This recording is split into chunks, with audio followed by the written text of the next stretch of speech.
Hello there, my name's Milo. It's been ages since I've done a stream from my Mac, but here we are.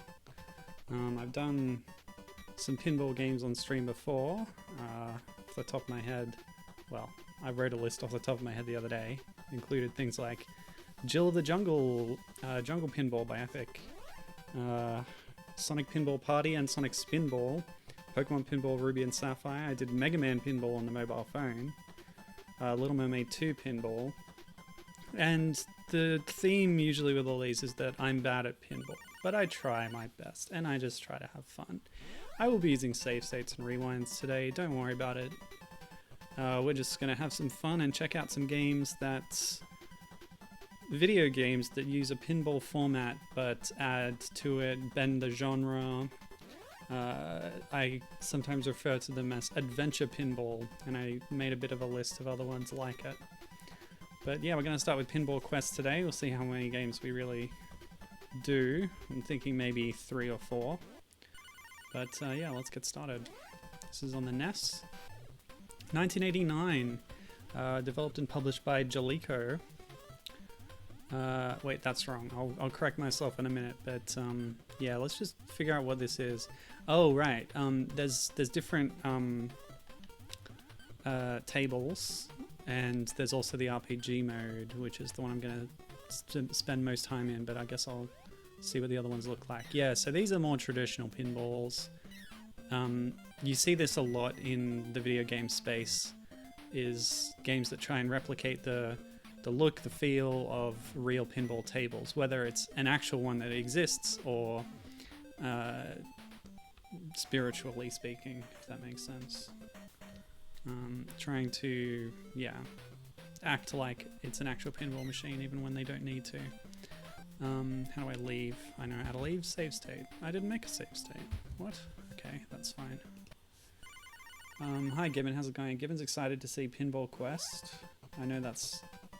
This whole adventure pinball thing is something that we've talked about on and off before together, trying to find new examples of the genre because it interests us both.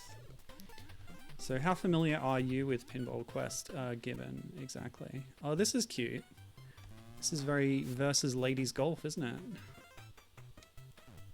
That's nice. Sunk a hole. So as you can see from this, even when a game tries to act like a real table, it does things that real tables probably could never do, you know? With the obstacles and the theming. The little golfer comes down on the side of the screen there and hits your ball. All very cool stuff. Alright, so that's that. But yeah, like I said, I want to spend most time in adventure mode today. That's what interests me most. I'll check out Circus finally. Yep, it's about what I expected. Clowns and such. Gibbon says he's interested in Pinball Quest, but not actually very familiar with the game itself. He didn't even know that these non-quest mode tables existed. Well, yeah, the RPG mode certainly is the main feature, but it's pretty cool that pinball games that were out at the time might have been just these tables, and so Pinball Quest has the tables, also it has the RPG mode, which makes it a pretty impressive package. Alright, so speaking of that, let's go to it. Also, just this menu screen is cute. It's mocked up like a little close-up on a pinball table with the bumpers and such. Alright, now I have no idea what to expect here. So, we're getting some ogres kidnapping the royalty here. Running off. Beating up the retainer. Okay, so they were like pinball people. People who look like steel balls. Okay, so here we go. And this is a kind of setup that I'm vaguely familiar with from other games in the genre. Oh, seriously? That was quick. What did that cost me, I wonder? I'll play for a bit without save states, but if I start losing progress, then I'll have no qualms about rewinding and such. Yeah, it's like a slingshot on the right there. That's cool. Now, I haven't changed the controls or anything. It's set up by default.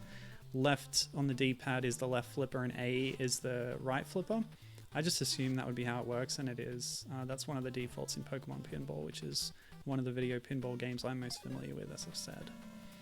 And that's kind of representative of, yeah, like the adventure pinball mode, genre, whatever it is. Ugh, this is going really badly. Can lean in different directions, whether, like, imagine it. Okay, here we go. So I've hit the ghost. I've been waiting for you. You look like you're really on the ball. I need your help to save the princess. The princess has been kidnapped and is being held captive further north in the castle. Destroy the monsters to get in your way and increase your attack strength. I'm sorry I cannot give you more help. I used to be a soldier in the king's army, but now I'm just a spirit walking the earth. The oath. Yeah, I tried to do an accent. It kind of faded over the course of that, but yeah. Cool, so that's the setup, which we kind of saw in the intro already. Damsel in distress, of course. Disappointing, but there you go. Yeah, so I think of it as this spectrum. On one side is realistic pinball simulators. Okay, here we go. Uh-oh, you didn't complete your quest. Do you want to try again? I do, thank you. So it looks like dying in that way doesn't really cost me much except my score. Yep, I'll just rewind there, that's fine.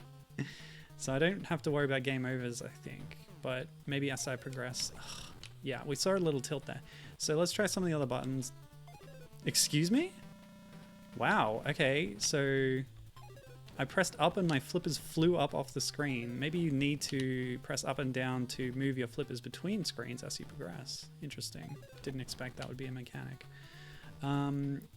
Pressing right presumably shifts the table to the right. A lot of pinball simulators like this have a tilt function to simulate you knocking the machine to be more favorable for you, which is a form of cheating, and some games detect it. Some pinball machines detect it. Even some video game versions detect if you do it too much and stop you from flipping at all after that. So yeah, we got direction right to tilt one way, and B presumably tilts the other way. Oh, here we go. Great, progress at last. Whoops. Yeah, and I gotta press up to get my flippers up there. Weird.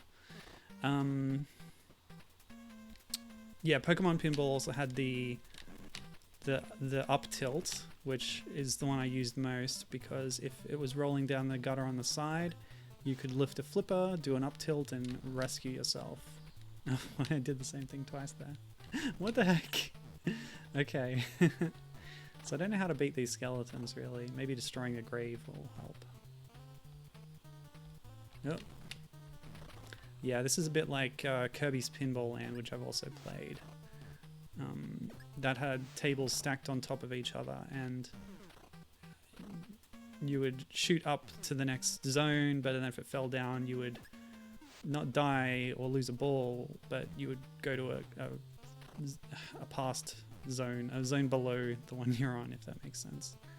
Oh, okay, so I needed to beat the skeletons a couple of times, and now they've come back as a big skeleton knight, mean looking dude. Cool stuff. So yeah, Kirby's pinball, what is it, Kirby's Block Ball? What's it called? No, that's a puzzle game kind of thing. Kirby's Pinball Land is one of the early ones, but there's quite a few before it as well. This is predating that, of course. And Howl's, like before Howl did Kirby's Pinball Land, they sort of had a trial run at it of sorts with, excuse me, the key's gonna go away. All right, we'll stick around, grab it, easy peasy. It started flashing and I was like, what? No. Oh, the ball moved up there on its own, that's great. Gibbon says, this is still kind of wild as far as Pinballvanias go. Yeah, that's actually a good term for it, I guess. By the way, I have free movement of the ball here, and I'm gonna cross into this chamber. Oh, it's a shop. And my points total is gonna represent the currency I have. Oh, I can steal. Oh, great. All right, let's see what I can get. Stopper. Single floor permanent center st. I can't afford a permanent. But I would love one. There's no use if it's not permanent, I think, because I can just use my rewinds and stuff. Okay, I'm gonna pick steel and see what happens. There were some flashing eyes. The screen went dark. Oh, it worked! Cool. And the AT bar filled up. I don't know what that is. Maybe the flipper power-ups. I didn't check those, actually, but maybe it gives them more power or something. The ghost did tell me to increase my power level or whatever. So maybe if you up that, your ball does more damage or something. So my character is a living pinball with a face, but you don't see... Oh, sorry. Yep, there's a space for the flippers. I should have known. So we're fighting a witch now and her familiar cats, it looks like.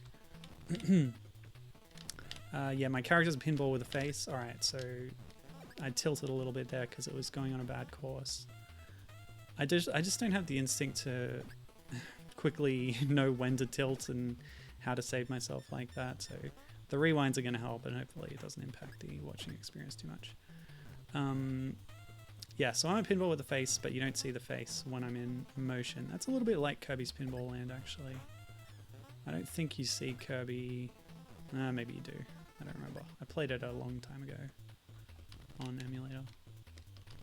Oh, what's that? Something appeared down here, an item.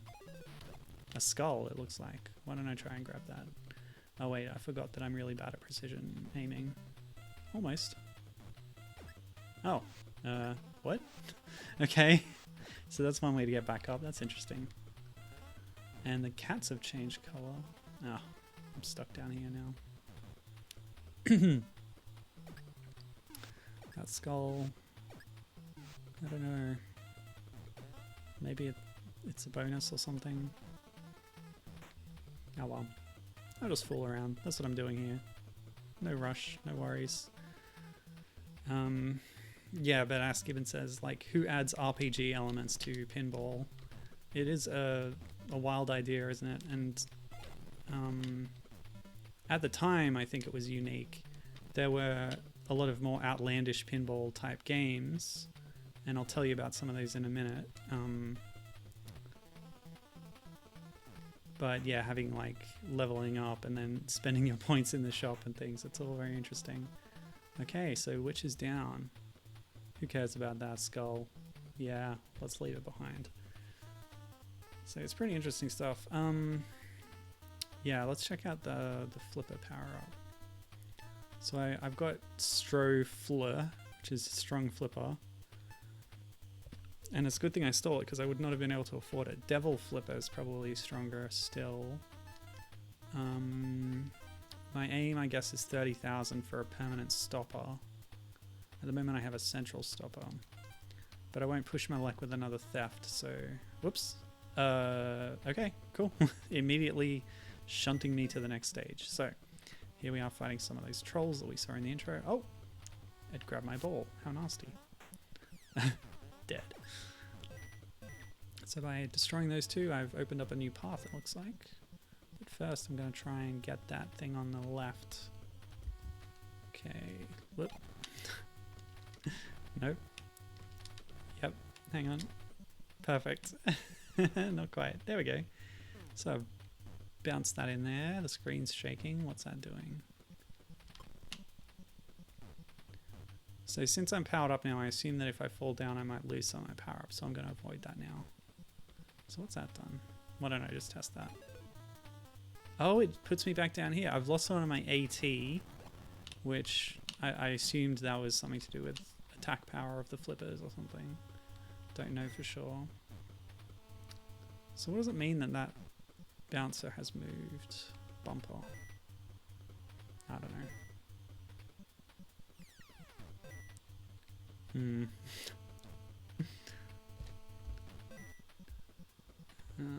Hang on a second.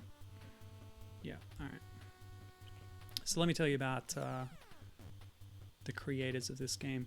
We saw Jaki on the title screen, but if you research into it, you might find a different developer was responsible for this game.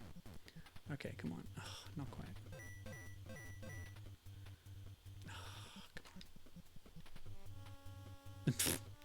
Well, that was weird.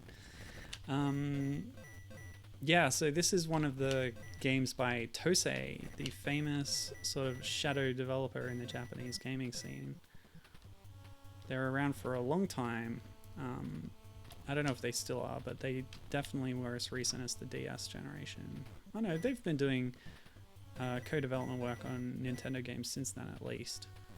But they've also, yeah, they were known back in the day for, you know, publishers would hire them to create games, but they wouldn't, I don't know, they didn't seek the glory or something. Their name was often left off the development of it. So for whatever reason, sometimes extra research is required to find out that Tosei was even involved in a game. I think the main exception is the IP that they created, Starfy, Densetsu no Starfy, the legendary Starfy, which is this yellow starfish character. I guess I gotta get it in that purple lift thing, I don't know. This is frustrating. Yeah, Starfy eventually appeared as an assist trophy in Smash Brothers. I think it was 4. Maybe Brawl, I forgot. But yeah, there's like 5 installments in that series, and then I think of Super Princess Peach as sort of being in that series. It has a cameo appearance by Starfy, but the gameplay style is kind of similar as well. But I really like Super Princess Peach on the DS. But they also did... Oh, they did a lot of Final Fantasy ports for the later versions, like on PlayStation and DS, I think. They did... They at least did the PlayStation port of Chrono Trigger, which I've heard is kind of infamous for its load times and such. So maybe not the best example of their work. But yeah, they've done a lot of cool stuff too. So we finally made it to the top screen. It's a lot of little goblins guarding their boss up there. Strange shaped heads. Another thing that caught my eye on the list that I know them from is I'm a big fan of Avatar: The Last Airbender, and I went and played nearly every game to do with it. There's some that are inaccessible to me at the moment. But yeah, a lot of it was handled by THQ Studios in Australia, as well as Half Brick, an independent dev in Australia, who were famous for Fruit Ninja and Jetpack Joyride. But yeah, Tosei handled the RPG games. Excuse me, what's going on here? Yeah, that's going to automatically pop out at some point, so I just had to fast forward. Yeah, there were RPG or action RPG titles on the DS for the first 2 games, and that's the ones that Tosei handled. What was my score at? Surely I don't have enough. 28,000, so close. Oh well, after the next table we'll have enough. Tortoises. Probably naughty tortoises. Cool. Progress. Instant progress. I'd love to see it. Alright, get me up. I'm tilting and it's not doing anything. This is like a roulette wheel, I guess. What's it doing? Oh, it's shunted me back down. That's frustrating. I guess I need to hit some targets to improve my chances in that wheel or something. Maybe I can get to that other... no. Oh! The turtle knocked me back. Tortoise, rather. Clearly they're on land, so... yeah, just tilt madly if something goes wrong. Well, rewind and then tilt. Try and get a better outcome. That's the kind of gameplay we're going to have today.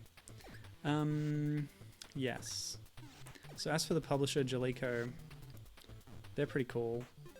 They've done a lot of stuff, but not that much that personally is really recognizable to me. I guess the exception is recently on stream I played some car platformers, including City Connection, and they're behind that So good on them for that.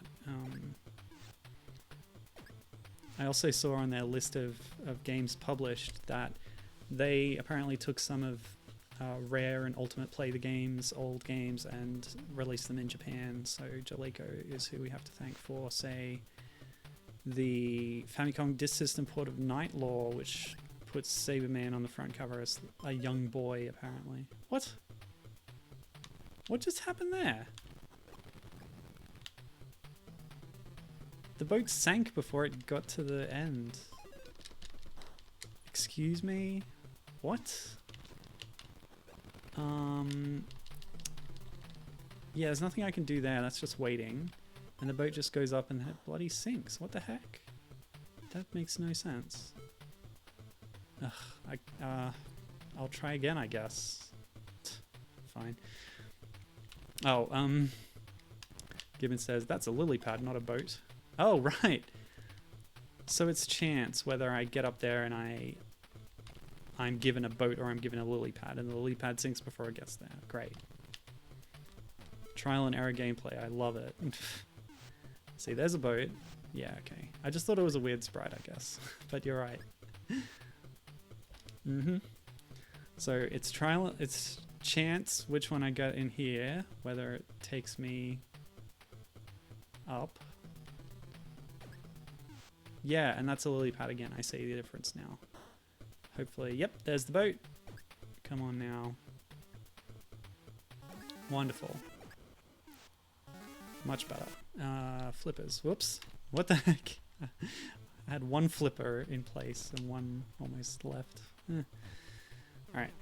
I'm actually gonna save state here. So it's a good place to pull things back. Gibbon says, damn terrapin. That's probably a better word. It's a more general word. Americans call tortoises and turtles turtles. I think Gibbon's right that terrapin would be a nice middle ground that covers everything in that family. No, you can't do the up tilt thing.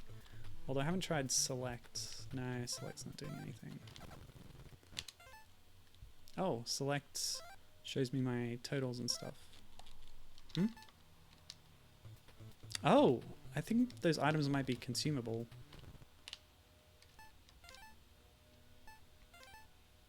Yeah, it's used it up now. How do I get back to gameplay, please? B. Well, I've used it, but I don't see it in evidence. Center stopper, yeah. Maybe it only appears on the bottom of the screen when you're in danger of falling back down to the shop level. Okay, so here we have some kind of ghost spirit that's possessing different suits of armor and causing them to attack, although they're not exactly the most threatening right now. Oh, I see what's happening here. It's safe to go down there and then... Oh, no. Yeah. That's not safe. Because it could still end up on a lily pad instead of a boat. Ugh. Well, it just wastes time either way. Ah. No! Tilt, tilt, tilt, tilt. I didn't tilt enough. Or maybe I tilted too much. Who knows? Ugh. Tilt, tilt, tilt. And then it's all luck. Okay, I got a boat this time, so fine. Not a big fan of RNG mechanics. Come on. There we go. Oh, three hits, is it? Come on. Cool.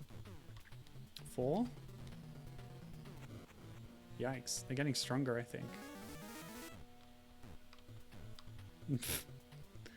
I learned how to juggle. Uh-oh. Is that guy stuck in a wall? No.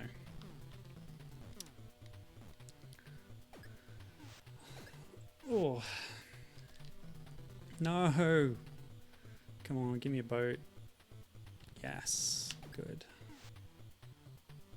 Pop. Oop. Yes. And then we automatically advance. Love it. Alright, I should have enough for permanent stopper now.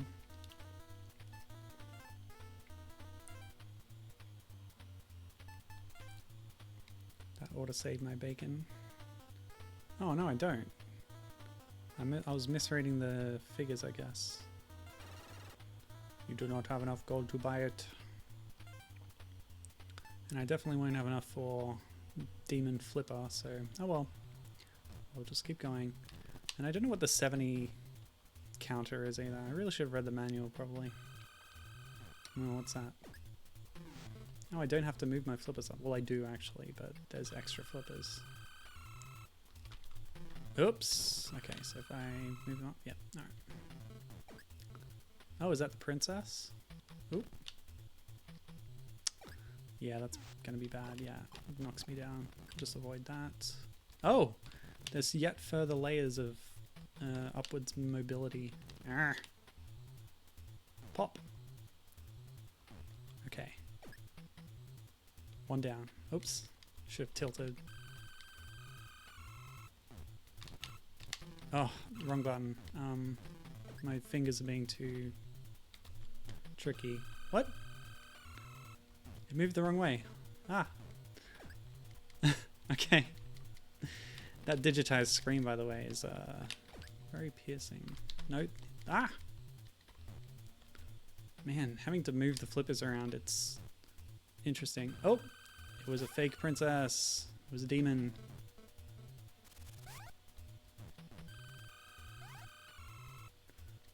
Yeah, I thought the game might be a bit longer. Cool, we got a few good hits in there.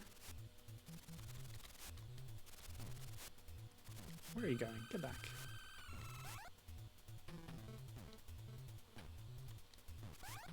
Ugh, yeah, once again my Twitch app is leaving out chat, but I do have the browser widget up, browser pop-up. When is Twitch gonna fix their dang app? Okay, she's coming down the screen. Yeah, she's not gonna come further down than that though, so I'll just rewind a bit. No worries. Maybe I have to hit her in the demon form. Oop! What happened there? Did my ball get destroyed? No, I destroyed her. Great. Whoops. Well, now what? Oh. Oh.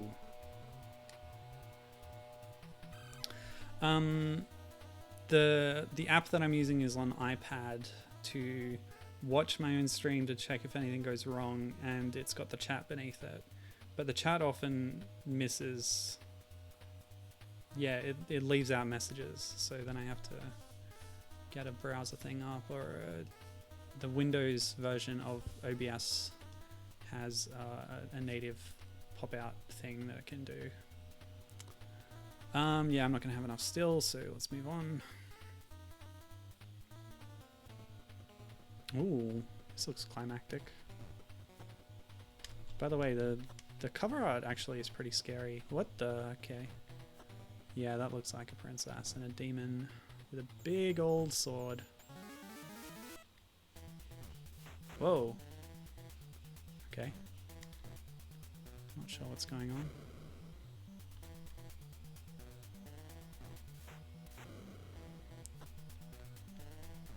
There must be some live system in this game. Otherwise it'd be over too quickly. Oh. Looks like there's another screen down there. Let's just see what happens if I go down. Oh. So that's just... Oh, it actually takes you back a whole screen and you have to do this again. That's nuts. No, no, no. I don't like that at all. Okay, so that's how they get you. Still don't know if there is a live system. Oh, I actually took damage to my AT bar there, so I have some kind of health system. Okay, so this is a Ganon situation, but instead of lighting all the torches in the room like in Link to the Past, we have to put them all out. Ugh. Just trying to tilt a little bit to... Nope. Yeah, okay, so... So after I hit that, tilt like crazy. No, it's not enough. Whatever, just hit it up from... No, not again. Okay, that thing's actually being very merciful to me. Ugh. I spoke too soon.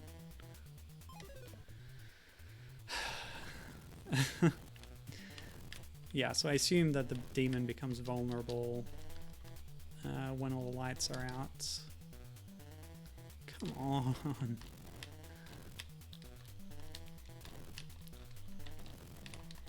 Like, you can see it happening. It's slow motion. It's just gonna happen. You're screwed. Oh, come on.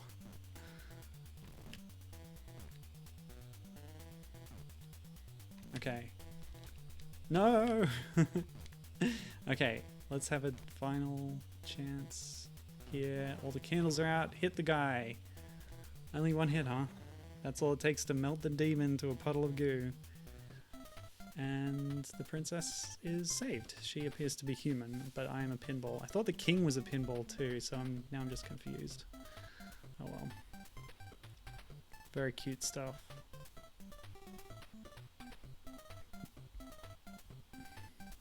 Yay! Now we're dancing. Oh! Twist ending, there's more. Whoa, what's this? Cutscene time. What? Oh, it's a giant magnet. What? I cracked the magnet? What is this? Why is this happening?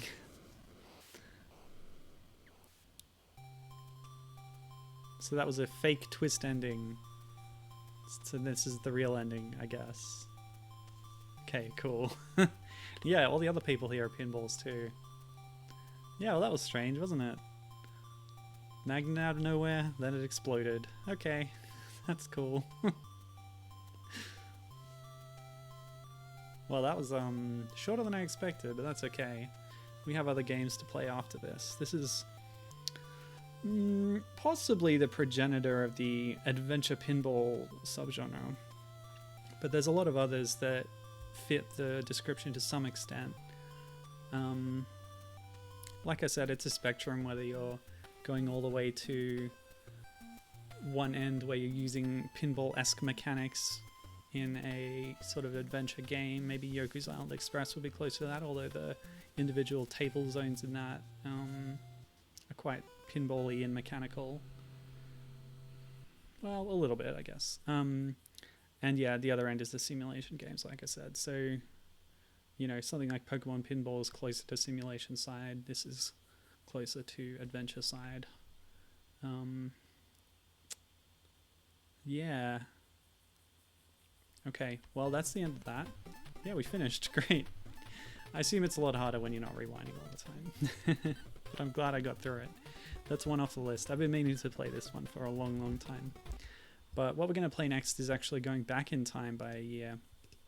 So there's a series of games put out by Naxat Soft and co-developed by Compile, who you might know for a game I played on stream a while back, The Guardian Legend. Gardic Gaiden. Hold on, getting the footage up here in a second. They also have quite a few shoot 'em up games like the Alesta series, and they're also responsible for Puyo Puyo, so you might have heard of that. But before a lot of that, this is one of the early games, I think. Alien Crush, 1989. This is on the PC Engine. I don't... Was this released? Yeah, it was released internationally as well on the TurboGrafx 16. This is 1988. And why don't we launch it up ourselves? Oh yeah, fast or slow? We'll go fast. Yeah, I don't know. We'll pick one, and then maybe later I'll pick the other one. There's 2 music tracks you can choose between. So, Alien Crush, yes. This is a pinball game, but very heavy on the theming. Extremely heavy. Like I said, much more so than a real machine would be able to do, which is nice. And I gotta say, the physics here yeah, much better, smoother, more realistic than what we had in Pinball Quest on the NES. As for the theming, it's all heavily inspired by things like H.R. Giger's designs for Alien. We can especially see on the right and on the left these kind of creatures popping up, and presumably other kinds of alien media. But a very grotesque biological structure kind of aesthetic to everything here, which is nice. Oh, those are just face huggers. Yeah, okay. Gibbons digging this. He's a big fan of the Alien franchise as well as Predator. And we can see some inspiration here for sure. So, yeah, this is more, I would say, the Pokemon Pinball model. Strong theming, kind of unrealistic video style mechanics, but very much in the pinball genre. Pokemon Pinball, yeah, in fact, like this game in particular is very influential for that kind of thing. A lot of the games that I mentioned already, Little Mermaid, of course, you should be able to see the connection. But things like Metroid Prime Pinball, and oops, what happened? I went in the alien's mouth and got a bonus. Okay, is that good, or did I die? No, I went to a bonus. Okay, so this is one of the bonus stages, and this is another thing that carried through into Pokemon Pinball and similar, is you have these separate tables that you get shunted off to and play a little mini game in for bonus points or for progression. Some installments in series like this require you to beat the hidden tables to sort of beat the quote-unquote story, you know? Oops. And as for, yeah, direct follow-ons from this game, Compile did a few ones after this as well. So I think more famous than Alien Crush is Devil's Crush, which was also on the PC Engine but got a port to Mega Drive, where probably more people played it. It was also known as Devil Crash and Dragon something. And then the publisher for the Mega Drive version took that name and then did their own sequel without Compile's cooperation called Dragon's Revenge. So that's kind of a official, unofficial installment in this series. And then after that you have Jaki Crush on the SNES, Jaki being a sort of Japanese demon type thing, and that was the aesthetic they went with there. And I guess that was it. It's like a classic trilogy / quadrilogy, but then they came back on the WiiWare and did Alien Crush Returns, a sequel to this with 3D graphics, a bit more of a story mode. I think there's like a boss fight like Metroid Prime Pinball does, and yeah, I don't know, it looks... The review I read said that it looked good, but I'm not sure about that. It doesn't have the classic pixel art style of this. It had sort of muddy 3D Wii graphics that were, you know, okay. But it's all preference. Okay. I haven't done it yet, but there is tilt in this game too, so I just did a little bit to save myself there. I want to at least try and clear the bonus stage this time. Because there's a few different ones you can do.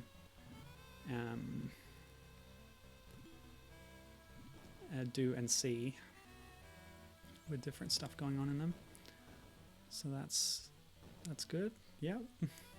Oh, I need to destroy the little meandering body segments now, I guess. And I'm glad that there appears to be no time limit for these, because that was always stressful in Pokemon Pinball's bonus rooms. Oh, there's more. Okay, maybe we just keep going until we fail these possibly, or there might just be 2 or something. Yeah. So we saw all the Pokemon Pinball mechanics when I more recently played Pokemon Pinball Ruby and Sapphire on the stream.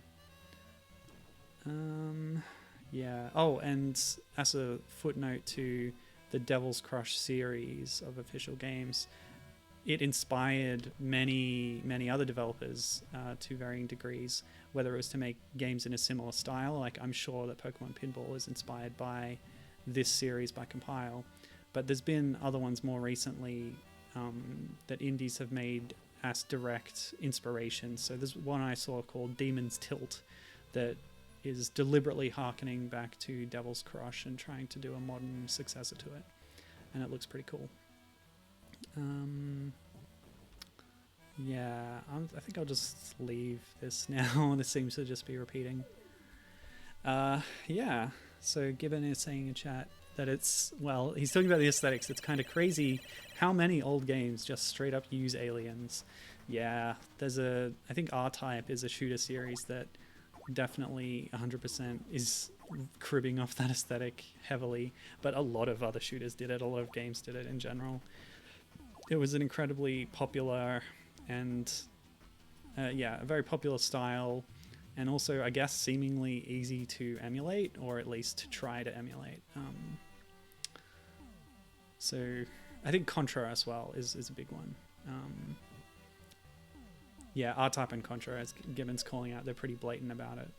Oh, I missed that, even though... let's try and do this one. It looks like there's a concrete goal here, but I don't know what the red and green lights mean. Maybe I'm trying to hit the right ones to get a specific combo. Oh, that didn't light up that time. What? I don't know. I don't get this. I'll just try and hit things. Okay, yeah, that's good. Maybe it's all red, red, green. We'll see. Oops.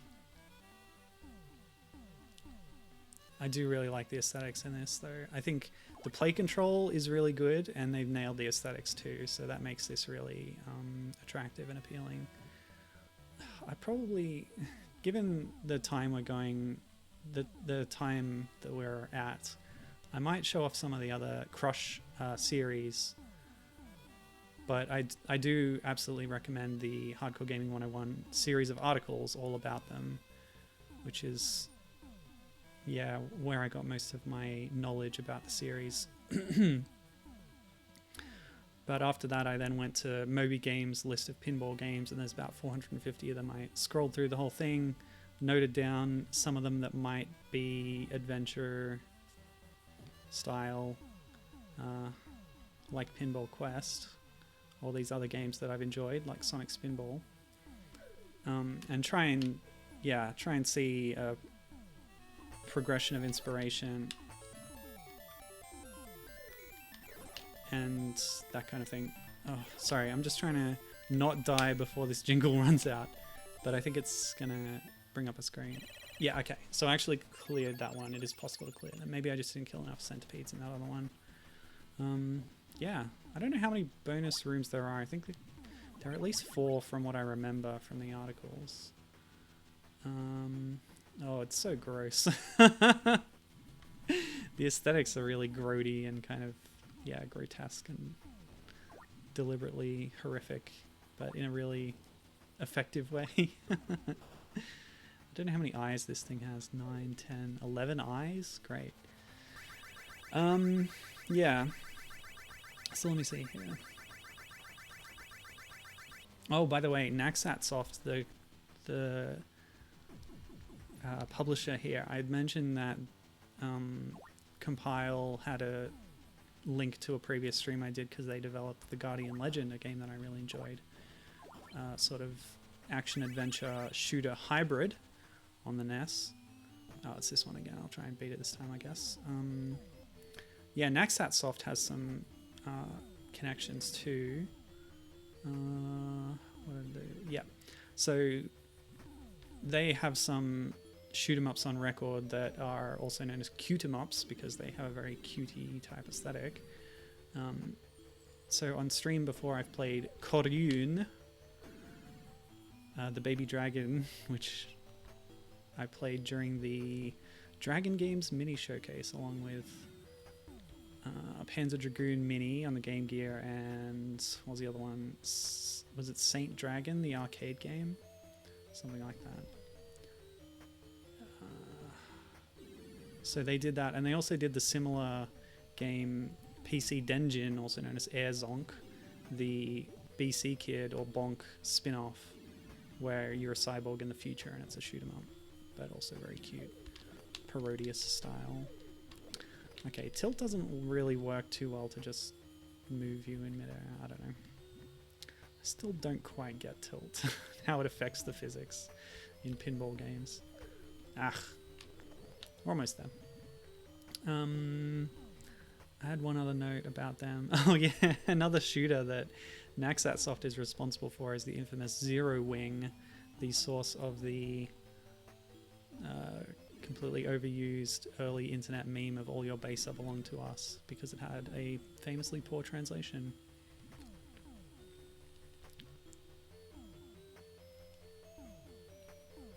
Come on, one more skull, one more. Ugh. Ugh. I hate that. There's nothing you can do about that trajectory. I guess I could tilt, maybe. Oh! Nice. Hello. Oh, I wanted to fight the wing guy. Oh well, never mind. Yeah, we're doing well with all this rewinding, aren't we? Love this. Well, I don't know. I feel like I'm reaching the limits here. So I might check out some of the other games, but there's plenty of ones that I want to mention at least that seemed like they fit this theme. So I'll go through a couple of those on the list now. Beyond Pinball, 1986, Apple II. This is a very basic one. I'll try and remember what I learned about them during the research that I did yesterday. As far as I can recall, this one was quite basic, but the layouts of the boards were, I don't know, abstract or just like, yeah, kind of open. I don't know. It was interesting. Score 3020, Amstrad CPC, MSX, ZX Spectrum, 1988. That one was really interesting to me, but now I can't remember why.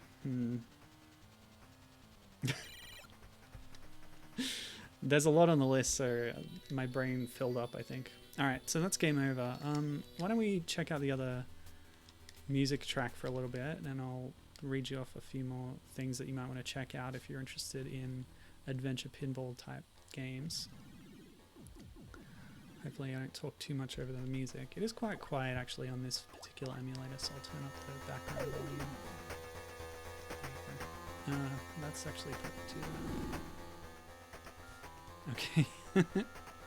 And then there's Revenge of the Gator, which I mentioned. It's pretty similar to Kirby's Block Ball, Pokemon Pinball.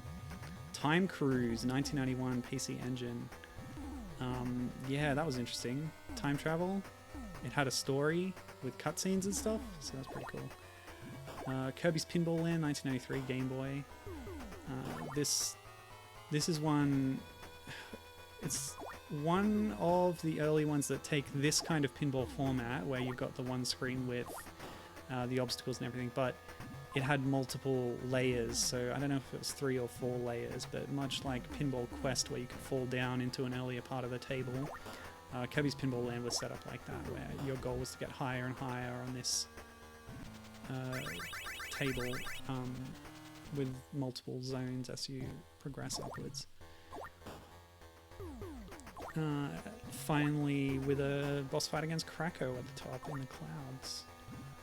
What's next? Sonic Spinball is next in 1993, which is a classic of the more open adventure style. Really interesting stuff from Sega Technical Institute there. And I would put that in the same vein as Pinball Quest for sure. You have to explore around and find the Chaos Emeralds, of course. Alright, so what's this all about? The whole monsters roaming on the field thing, that's another innovation that Alien Crush here has that you see carried through to some things. It most reminds me of Metroid Prime Pinball because of my own familiarities with this genre. The next thing I have noted down is Living Ball, 1994, DOS and Amiga. Oh, I think Amiga. Yeah, I think that's the one. When you search for Pinball Quest, you might also get results for the Ultimate Pinball Quest, which is this other one by... no, I don't know who by, but it's on the Amiga. And it has interesting aesthetics. There's a boss fight against like a big face embedded into the ground. I guess not dissimilar to the alien face down there, actually. Alright, so why don't we try a different game now. I think I've wrung as much as my own skills and unfamiliarity with Alien Crush out of it that I can. Okay, and what's the time? Alright, we'll keep going, do a quick round on some of these other Crush games to show you what the series did as it went on. But Alien Crush is where it started, and yeah, very influential. Although, like I said, I think Devil's Crush is probably more well known. Push run button. Yeah, so this is the PC Engine version. There's minor differences between this and the Mega Drive port.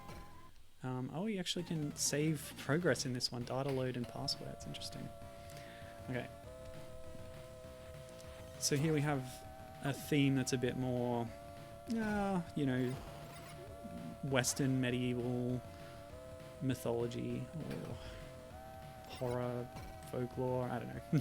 Words. Just saying words at this point. There's a dragon, is my point, as well as little goblin creatures and skeletons. A woman's face in a big helmet. That's cool. Was it this game where the woman turned into a dragon? Might be a different game. We'll find out. Possibly. Yeah, so lots of skulls, lots of brick walls. Good stuff. What have I done? Oh, okay. Yeah, that's a very steampunk mechanism over there for punching the ball up. What do you call it? Oh, there's a word for that. I don't know. Gibbon says, these are surprisingly detailed for early pinball games. Yeah, they are. They're really cool, aren't they? Compiled did a really fantastic job with the graphics and everything, as well as, like I said, the physics feel really good as well. But yeah, this is so far all on the... Yeah, all 4 of the classic games are on the 16-bit consoles, whether it be the PC Engine or the Mega Drive or the SNES. Oh, now we have a little night guy. Killed. Oh yeah, that's one of the things they changed. We have like pentagrams. Oh wait, those are actually hexagrams. Yeah, that's what I read, is that they changed them from hexagrams to pentagrams in a sort of misguided attempt at censorship or, you know. Whoa! Okay, I burst the bumper and a bunch of little dudes came out. Now we have some evil cultists or something, and yeah, this is like the boss arena, I guess. Cool stuff. But I guess the hexagram is a little offensive in another way because it looks like the Star of David, and if you're implying that's an evil symbol, that's very anti-Semitic sentiment, which is definitely a bad thing. So that is one reason you would want to change it. But pentagrams? Yeah, A-OK. Satan worship.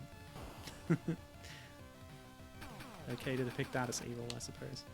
Alright, let's not just fall down there straight away, because something's got to be happening up here, and more cultists are coming out. Is this just an opportunity to get a bunch of bonus points? Oh! I've entered a bonus room. Cool stuff.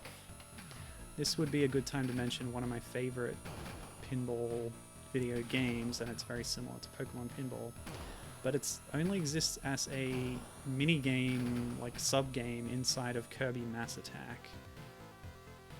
And it's a bit like Kirby's Pinball Land, it's a bit like Pokemon Pinball, but new and modern, and uses the DS touchscreen, DS double screen. Very cool stuff. That's probably my favorite, one of my favorite video pinballs. Yeah, Gibbon saying the symbol on the previous screen is like an octogram. Which, sure. Yeah, 8-sided shapes. The number 8 is a powerful magical number in Terry Pratchett's Discworld. Don't know about real life occult practices. Mass Attack is so underrated, says Gibbon. Yeah, the game itself is really cool, even if it suffers a little bit from Kirby style trial and error. Or now you have to replay the whole stage if you want to complete it. Or, you know, complete collectibles and stuff. That's a problem in a lot of Kirby games that I have. But yeah, the actual gameplay of it's really cool. Experimental, but it also has these excellent sub-games. It's got like an RPG mini-game as well. And does it have a shooter? Is that the right one that I'm thinking of? Yeah, some really cool effort gone into that package. Yeah. Yeah, forget those cultists. Let's just go back down here. So this is, yeah, Devil's Crush. I think that's a good overview of that. Let's move on. I want to get to some other games on the list too. So I mentioned the official unofficial follow-up on the Mega Drive without Compile's involvement, so we'll just launch that one up. I'm doing this in the order that the HG101 articles are in, which I think is fair enough. So just do a quick reboot here. Tengen. Yeah, I guess they're the ones that published the Devil's Crush port or whatever. Okay. By the way, I did have it set too fast for the previous. What the heck is going on? The previous game. Half my buttons are tilts. I'm getting confused here. Okay, all right. I figured out the buttons now. They have different assignments to what they had in Devil's Crush, and you can tell this doesn't have quite the same polish as the Compile ones. It's also kind of more expansive, scrolling from left to right as well as up and down. In that way, I guess it's a little bit more like Sonic Spinball, but more zoomed out, which I appreciate. Spinball was a little hard to see things. Graphics were too big. I should spend more time with the Master System version, actually. Back when I played it, I think I was too quick to write it off, a bit like when I first played Ariel the Little Mermaid on Mega Drive. So I think that's the lady that's going to turn into a dragon. Looking forward to that. Oh, there's another Spinball similarity. There's water at the bottom that we're going to fall into if we go down. It's a nice, yeah, thematic touch there. Given saying this looks cool too. Yeah. It's very much a sequel to Devil's Crush in many ways. And yeah, they did a good job with it. The article on HG101 was a bit hard on it because it wasn't official, but it's decent enough. Yeah, it seems to be doing a lot of the same stuff. Many targets to hit that do various things that I do not understand. But look, we got a Minotaur there. We've got 3 flippers on this screen. Strange. There's a lock over there. Kind of want to get up. Yeah, here we go. Whoa, brutal. Whoa. Some odd sound effects happening there, but okay. Oops, fell down. That's alright. Oh, dang. Yeah, so this is Dragon's Revenge. Oh, I didn't write down what year this was. Dang.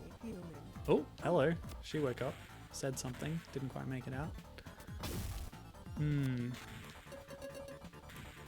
Alright, yeah, let's get back to my list. Q Tenkai, Fantastic Pinball, 1995 PlayStation. This is very anime style, cutesy kind of thing. Whoa! We're getting some real momentum up here. Intense. Yeah, what else can I say about Q Tenkai? Nothing, because I don't remember anything else about it. Oh, that squealing, staticky noise is very Mega Drive. It reminds me of Echo the Dolphin. Oh, I've entered the skull. Ah, bonus room. Lovely. What the heck? That's very strange. I don't know who that lady is. I don't know why she's there. But we have these like Red Hood goblin creatures. Red caps, I guess. That's what I was trying to say. Oh, what was that?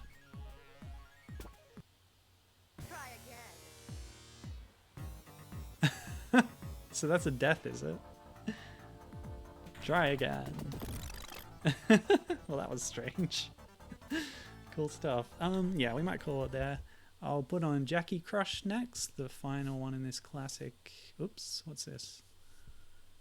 This is a SNES game, and my emulator is not happy with that. Hold on. Let's change the core. Is that going to work? Yep, okay, cool. Never had that happen before. Okay. So this one's a bit more unknown. It never left Japan, unlike the other ones which got ports internationally. This is 1992. Just jump into it. And yeah, very similar to previous games in this series. What's going on now? Oh, yeah, you gotta press A, apparently. Yeah, I think the PC Engine only had the 2 buttons, and then on Mega Drive you have 3, and then on SNES you have 4. Oh, so yes, it's A and left for the flippers in this case. So yeah, here we have a very Japanese demon mythology theme, which is an interesting change of pace. And that's ball 1, down.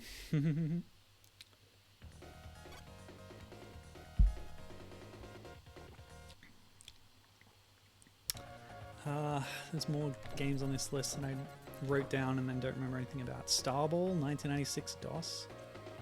I guess that one had a sci-fi theme, but I don't really remember. This table seems to be taller than the other ones. We noticed that in Alien Crush we had only 2 screens and it flipped between them. This one smoothly scrolls up over a very tall vertical distance. Gibbon says, these are all pretty great. Yeah, they sure are. Another game in this kind of style would be Galactic Pinball on Virtual Boy, which I didn't write down. But that's sort of an unofficial Metroid game. Has a mini game with Samus's ship showing up. Gotta shoot a bunch of things. Okay, the Y button brings up this UI bar at the top for your score, but I prefer playing without it, to be honest. But yeah, would you call these adventure pinball, Given? I don't know. It's again that Spectrum kind of thing. I would put these on the level of Metroid Prime Pinball, which is towards the, you know, sort of simulation-y. It's fantastical, but trying to be a pinball game. It's a tricky question. Let me see if I can get some other examples here. Tsumera on DOS 1996. Don't remember anything about that. I think that was a Chinese one. What was the theme of that? Ugh, I don't remember.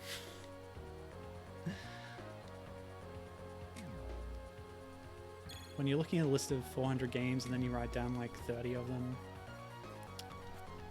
it tends to slip your mind. Maybe I should have written more details about each one. But that would have required extra effort that I was unwilling to expend. So we're up in the boss fight zone now. Very Oni guy here. Oops. Oh, we fell down. That's too bad. Yeah, I'm gonna rewind.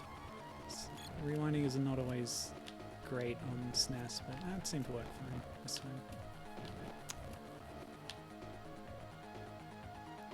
Yeah, I've been having problems with SNES emulation lately.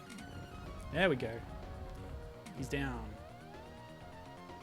Do I have to kill the henchman as well? Oh, he's back. Fine. Oh, Paranoiscape. This one's fascinating. 1998 PlayStation. What's it called? It's like Crazy Joe's Paranoiscape. And this is like a pinball game that has all sorts of grotesque imagery, lots of skulls and things.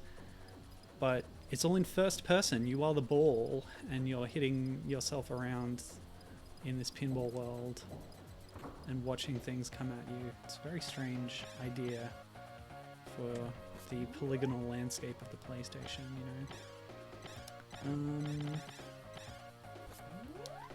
After that, I've got Adventure Pinball Forgotten Island. This is a Windows game from 2001 where you're on a lost island, there's dinosaurs and stuff. It reminded me more of Pinball Quest than other ones that I saw on this list,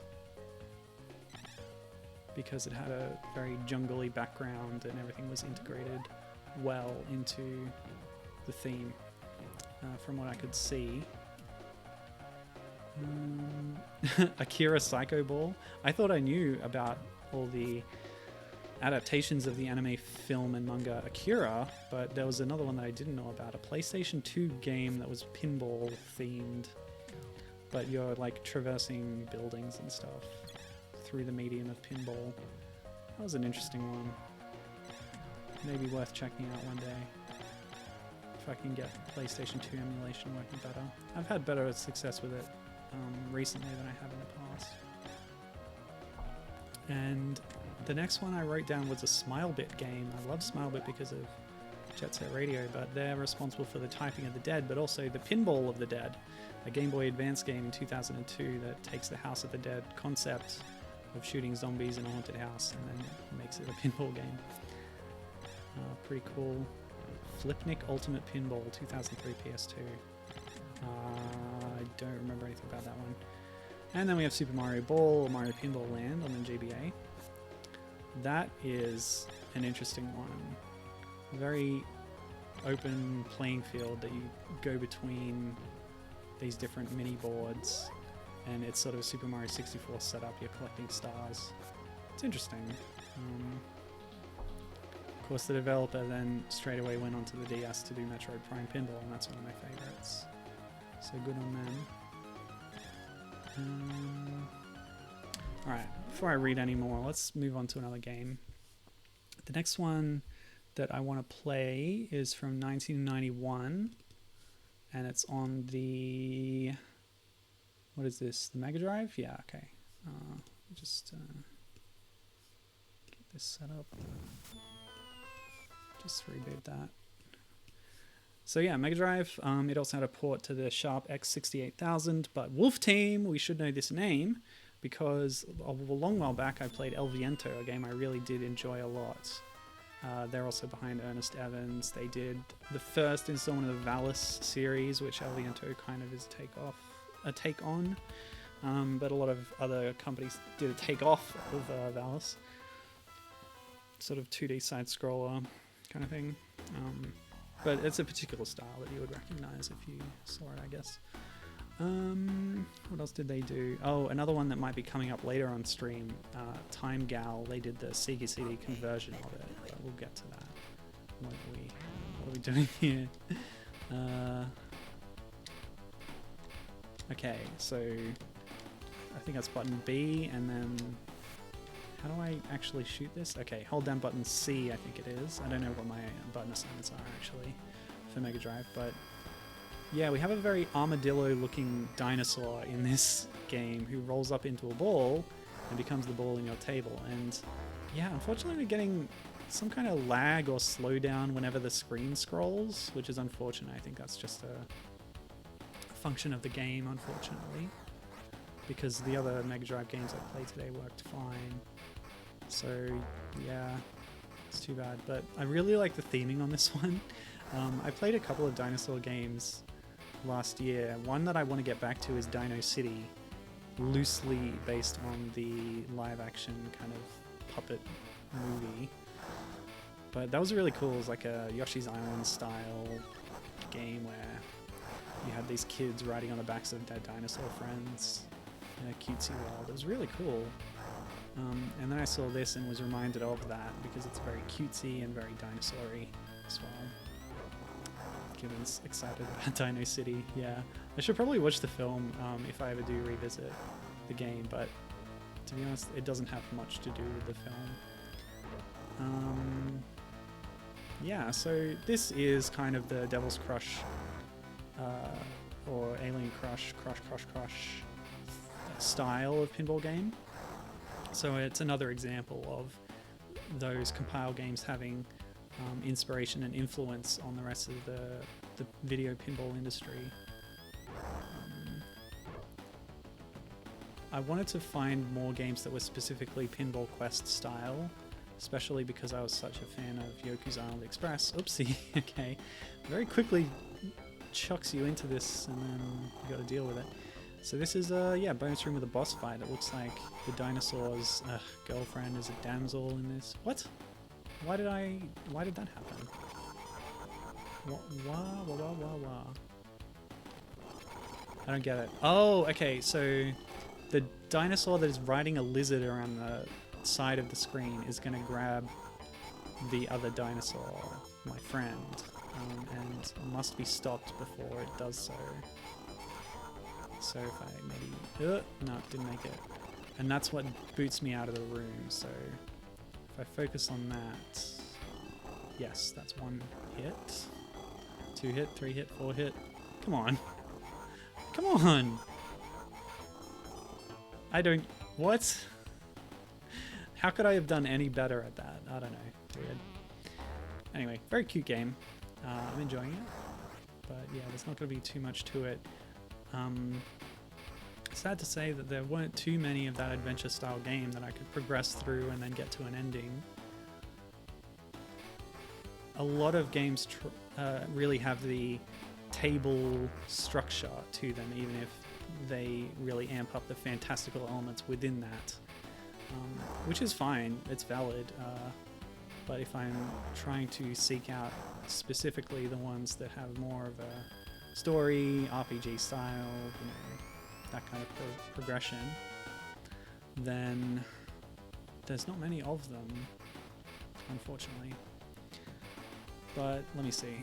Given saying, God, so many good pinball games, indeed. Ever since pinball tables were invented, they really have become a mainstay of arcades and video games, and it's really interesting and cool how many developers decide to take them on as a video game style and do really imaginative, fun things with them as well. Gibbon says, can you provide me a list of the ones you're playing after the stream? Yes, I will give you a list of the ones that I've played today and the ones that I'm mentioning in this big long list, in case you want to check any of them out yourself. Speaking of which, let me see, we'll get through the rest of my list here. Pac-Man Pinball Advance. It was Pac-Man themed. It was on the GBA. I don't remember. Yeah, don't remember anything else. Okay, I went inside the Dino mouth. I don't know.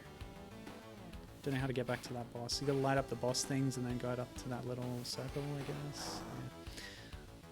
Yeah. Anyway. What else? Mile High Pinball. This one was pretty interesting. This is on the N-Gage, the Nokia phone/gaming handheld in 2005. Instead of getting a high score, the goal of this one was to get high altitude. It was a really long continuous table, and a bit like, you know, some of these more elaborate ones or Kirby's Pinball Land, you got to get to the top. Your objective was to hit the ball up to the next section of table, and then from there repeat, if that makes sense, and just to get higher and higher, which is a really cool concept for a game if you're not going to focus on score chasing or other elements that you add to it. The next one, Ordama, 2006 GameCube. This is set in feudal Japan and is quite elaborate and has a story and stuff and minions to fight. It was pretty cool. On top of the pinball stuff, they had this sort of tactical element where you could use the GameCube microphone to issue orders to your troops verbally. Yeah, pretty weird stuff. I don't remember if the... I feel like I read somewhere that they were considering support for the DK bongos, but I don't think... that would work well for a pinball game, left and right. You hit the drums, you know, it makes perfect sense.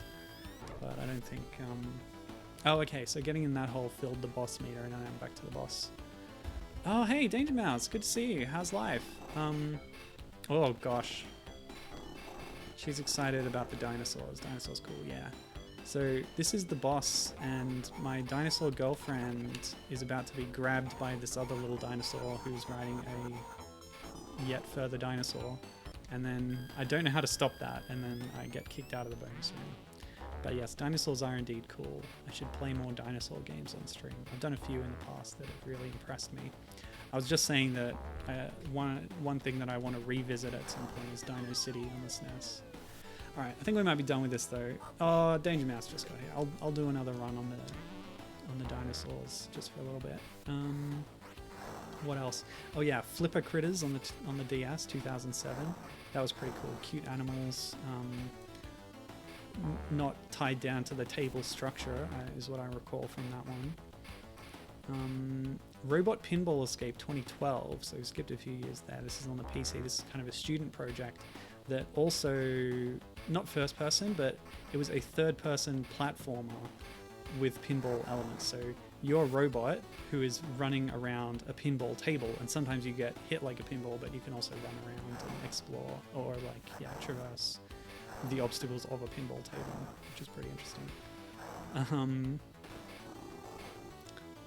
And then you get into modern indies that have RPG elements. Rollers of the Realm is one that came up, which had a PS4 port.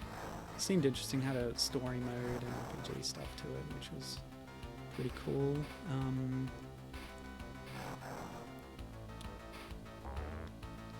Yeah. And there's a couple that I saw on mobile or smartphone devices that sort of played with the format. Inks was one on iOS that is sort of a puzzle game where you're trying to paint a pinball table. It's very minimalist, and as your ball gets hit around and bangs into obstacles, it spreads paint over the table and fills it out, which is a really nice looking game. And Pin Out as well on iOS and Android, I think was a bit like Mile High Pinball in its idea, is that you're just trying to progress up the table as far as you can go. The pinball looks like a cat's eye marble. Yeah, I think the idea is that your dinosaur character rolled up into a ball like an armadillo, and that's the ball. Yeah, they're a little ugly on the title screen, to be honest. But what's the time? Okay. I feel like I want to be done with this game right now, but there's only one more that I have to do. So if anyone has a suggestion or anything from the list that sounded interesting, I know I was going through it pretty quickly, then I can load up another one, but I do have one more to play in the meantime. The rolled up dino looks beautiful. Yes, indeed. Oh yeah. Danger Mouse is saying that the Inks paint spreading pinball game sounds a lot like City Connection, which I've already mentioned a couple times because of the Jalico connection. Well, here's another connection for you. This is Firestriker on the SNES, 1993, developed by Axis Art Amuse, who also were responsible for the NES port of City Connection, which I didn't play on stream, but it exists. Did I play it? No, I didn't. I don't think I did. Hello. Cherries. Yeah, publisher Hectco, who the only thing I knew them from is Moon Crystal, a really elaborate NES game with really nice animation to it. So yeah, there's a lot of story happening here for a pinball game, doesn't it? Isn't it? Is it? Isn't there? Sorry, I said something weird. Anyway. Who really cares? This looks cool, but I want to play the game, please. One player. This is very much in the experimental camp. As you can see, there's definitely a story to it. But when we finally get to play the game... Oh wow, a map. Gosh.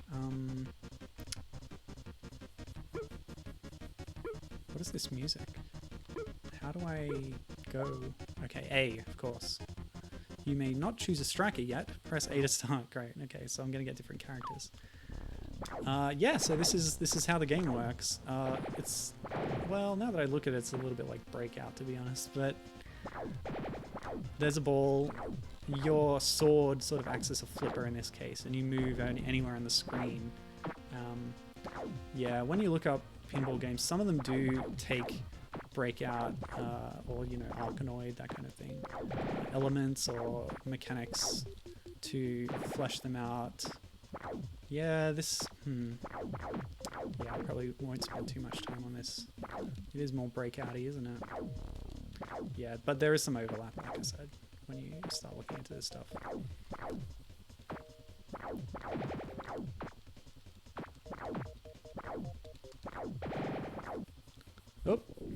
Oh, big explosion. You failed miserably. Statue of Revival. So restore our Firestriker. Woo. Danger Mouse says, I like this style of map. Yeah, it was really cool, wasn't it? I can't go back to it, unfortunately, because I have lives remaining. Gibbon says he's doing some research. Dragon's Revenge has a story and just the one giant board that has several side areas to it, Spinball style, as well as like 8 or so sub-boards and mini-games with boss fights and rescues of the legendary heroes. So yeah, it's definitely elaborate, more so than its predecessor Devil's Crush. Although Devil's Crush really focused on honing the mechanics and feel of it to good effect. So different priorities there. But yeah, it's pretty cool. I think out of all of them, yeah, Dragon's Revenge is probably the most adventure-y of the lot, I suppose. Alien Crush Returns sounded like it had a bit more to it. It had boss fights and things. So maybe that was a bit further along, but I didn't look into it too deeply. Didn't have the opportunity. Now let's see what happens if we manage to go up a screen. I tried bouncing the ball on those plants before, but I couldn't damage them, it seemed. Oops. Oh, I can direct my wizard friend down there to go left or right. I assume they're a wizard because they're wearing a robe, of course. Okay, let's go. No, it's trickier than you'd think to aim this.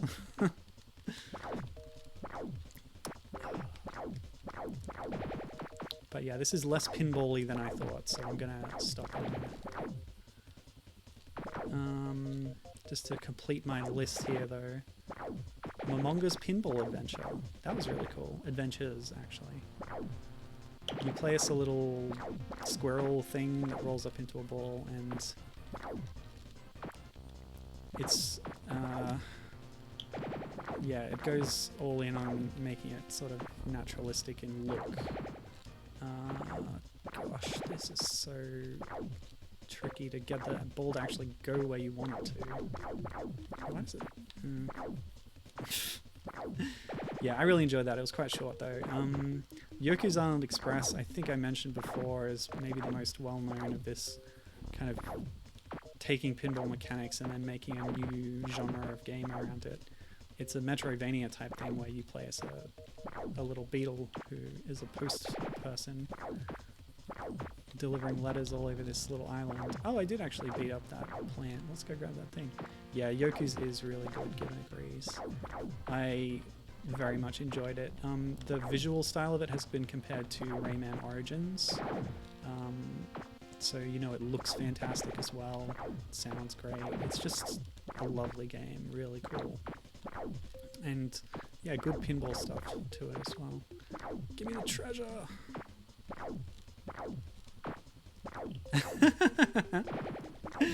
You sound like such an old person, Danger Mouse.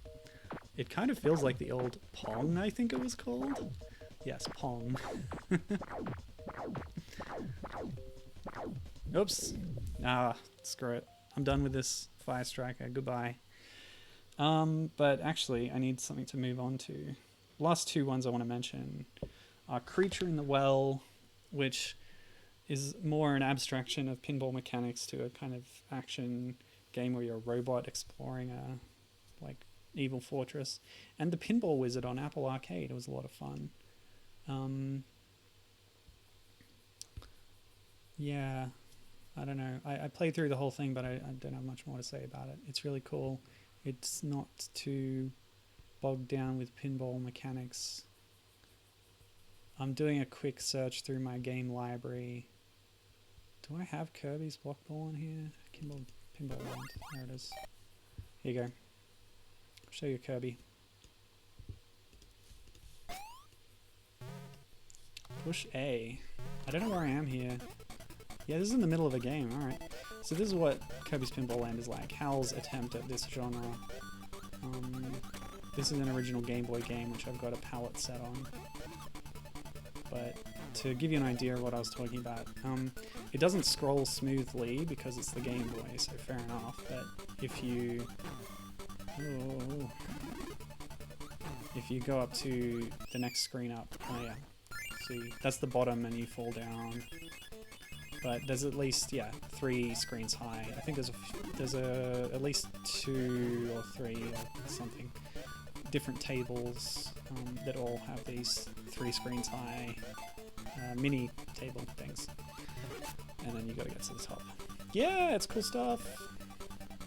Kirby's Pinball Land. Lovely. Let me see. What else can I play right now?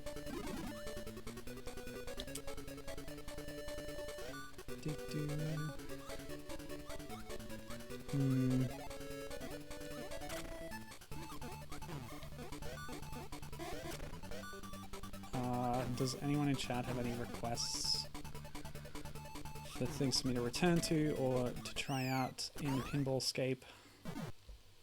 Oh, you know what? I was just talking about Sonic Spinball Master System. Let's give that a go. I think I played it on the Mega Drive Spinball stream I did, but only enough to like check out the first bonus room to see the cameos from the cartoon characters in there. Is that like a slot machine thing in the middle there? Yes, it is. Yeah, that's a kind of random chance element that these pinball machines sometimes have.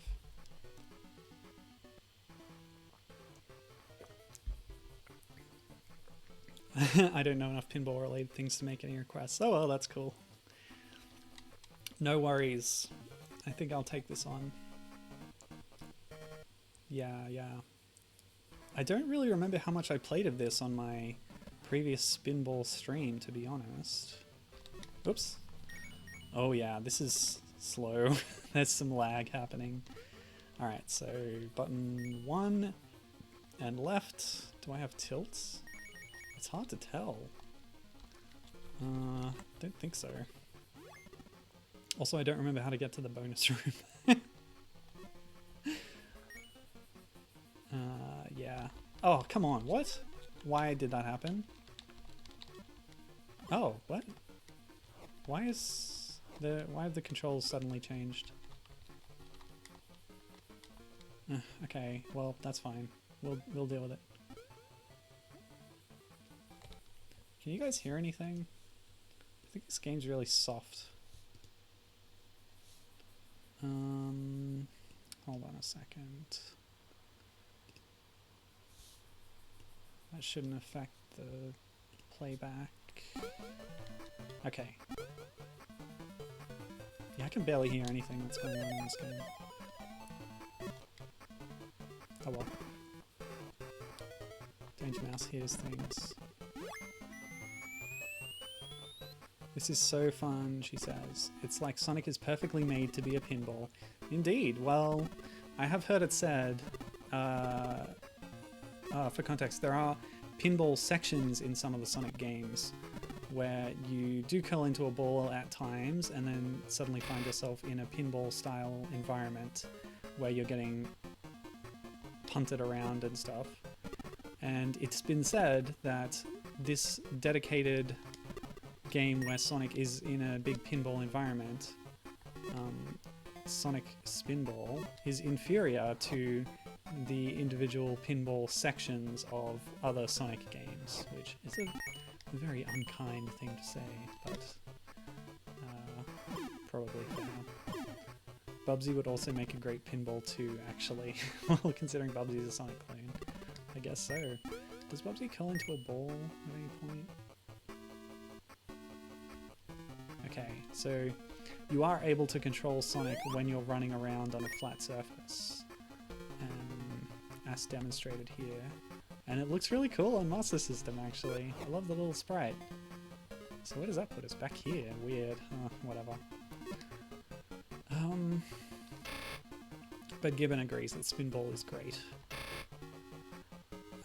It was a purely American-made Sonic title, indeed. Sega Technical Institute, which was one of their studios based in the US, created this on their own without any involvement from the Japanese side of the franchise. Danger Mouse says, he's great. Wherever he is, I stand Sonic wherever he be.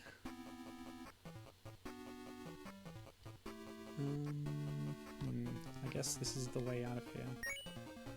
And yes, Bubsy did curling into a ball and rolling super fast when warranted. Okay, thanks for correcting me. think it's about time I played Bubsy again if I am unable to remember things like that.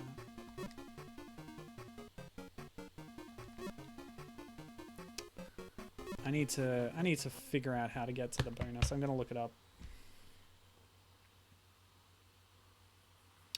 Sonic Spinball Master System Guide.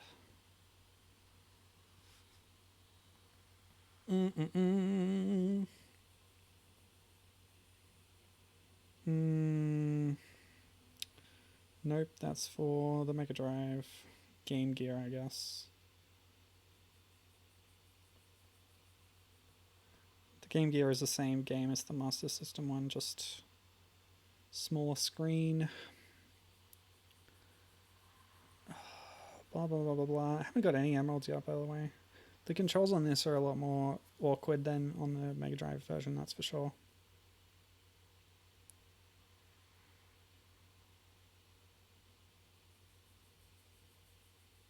It doesn't say anything about the... Oh, here it is. The lower left corner of the level is locked. There's 4 flags on the top table. 4 flags. On the far right, you can reach... Oh, this sounds really complicated to do. Yeah, okay. Oh, it's possible that Danger Mouse's memory is failing her. I'm pretty old now, so that's possible, she says. Gibbon, help us two old folks. Does Bubsy go ball form? We don't remember. Even though we're two massive Bubsy fans.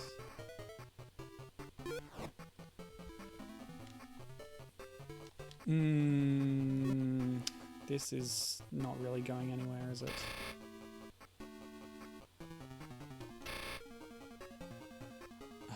Look at this.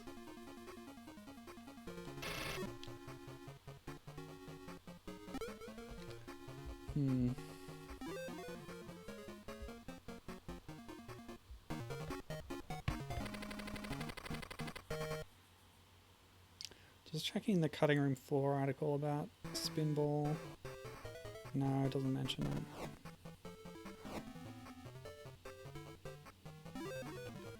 I don't know where else I would find out that information. I've had a Game Shark or something. Jimmy says, I want to say no to Bubsy being ball, but now you have me questioning, lol.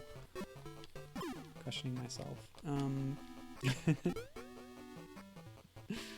Well, somebody's wrong here. Oh! There was at least a fast mode though, right? Yeah. Normal running versus super fast, doing loop-the-loop or whatever. Yeah, there was. You could certainly get a lot of momentum in Bubsy. Get out of control running, and then start gliding. There were occasions when you would like slip on a banana peel or something and go out of control, or when you're sliding on a water tunnel, where you're sort of spinning around. Oh man, I can't do precision shots in pinball at the best of times, but the controls and physics here on the Master System are just kind of janky. So I don't think we're going to get answers whether Sally Acorn is in the Master System Spinball. Not right now. I'm unable to provide that. Whoops! Hang on. If I'm holding left... No, I don't stop in time. Holding right, sorry. I don't know what's going on in this game.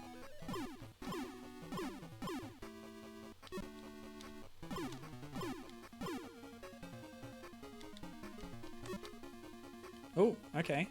That's got us in here. And going to another part of the table.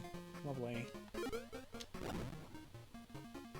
So where are these flags though that we're talking about?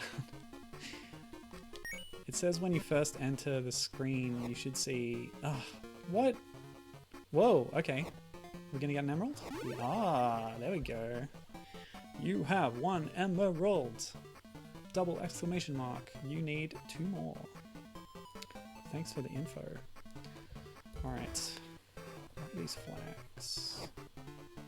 I think they're on the first screen, so it's probably a mistake to go over here, but then again, they might be near the top.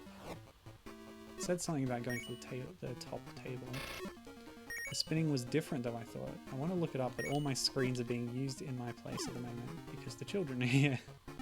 Well, that is a predicament, isn't it? Children do not respect Bubsy enough. Where are these flags? It said to find some flags.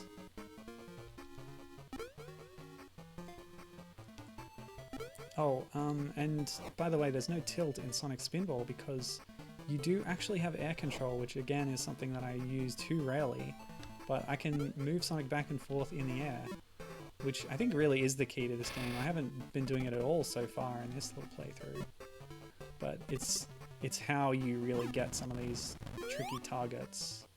Oh, okay, I've broken into a little zone here.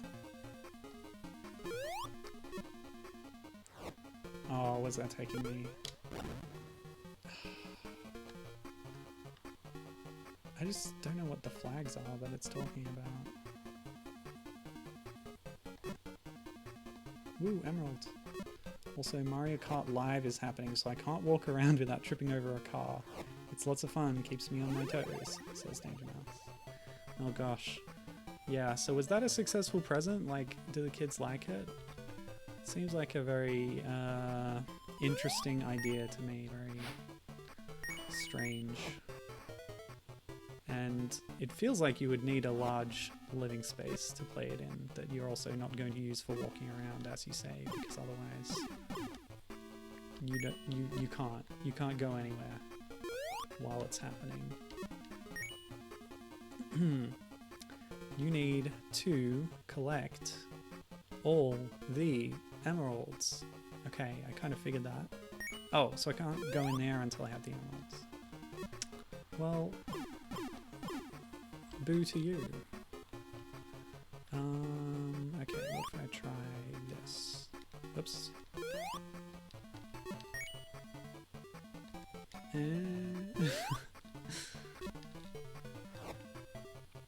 Well, yeah, I don't know what I'm doing. What else? What else? There's a limit to how many games I can like try out right now, but this is one of the one of the big ones in the adventure pinball style. No. Oh.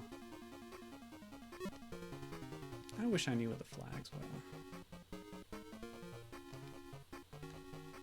Whoops. Maybe it'll give me a view when I spawn in.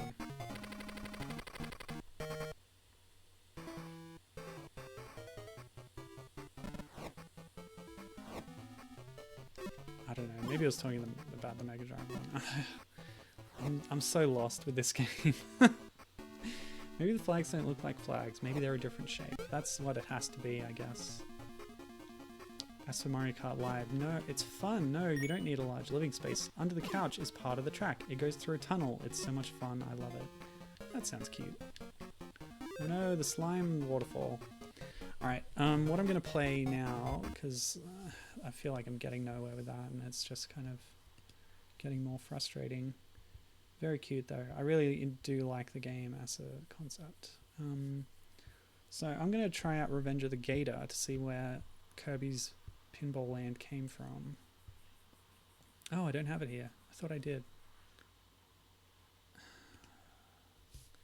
Didn't I? What's the... blah, blah, blah, blah. Well, bear with me.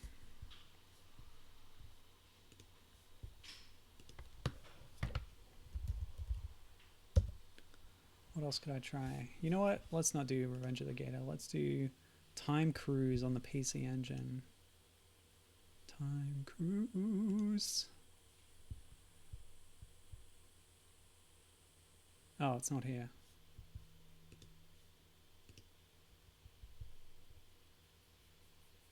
Here it is. Whoa, there's Time Cruise 2? Okay, that's what we're doing now. I just have to find where I put my legitimately purchased cartridges and put them in my actual PC engine that's hooked up to my capture card. Yes, all of this is true.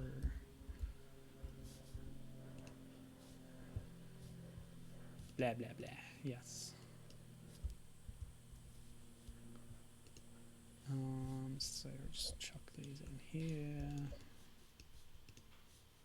What's all above board, people? Don't call the emulation cops on me.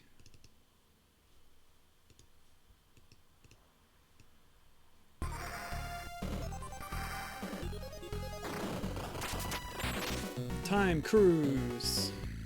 Oh, that's loud. Funky though. I appreciate it.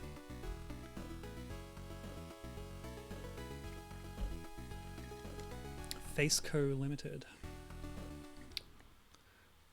Okay, oh my golly. Whoa, whoa, whoa. That's hardcore. You know, I said there was a story, but it's just chucked me into it. Oh wow, look at that. It's huge. This place is ginormous. Oh, this is so smooth though. Compared to Spinball Master System, which was kind of hard to get a grip on. This is very pinballish. They've done a good job. This is Time Cruise on the PC Engine.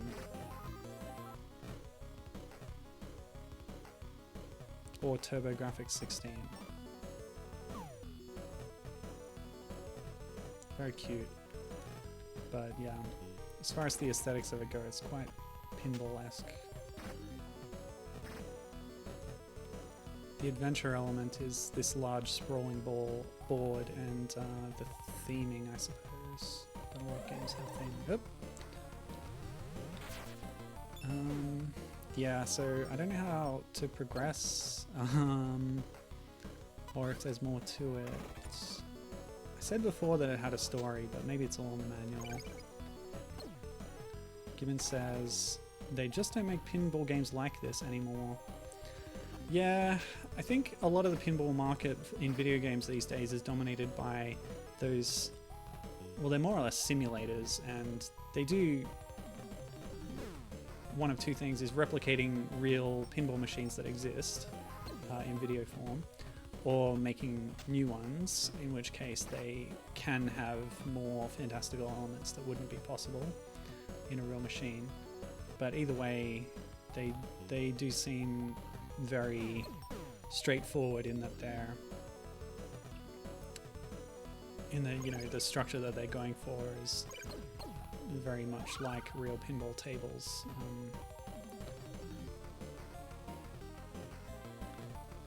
So yes, in that sense, I would say that games like this that go a bit more wild and out there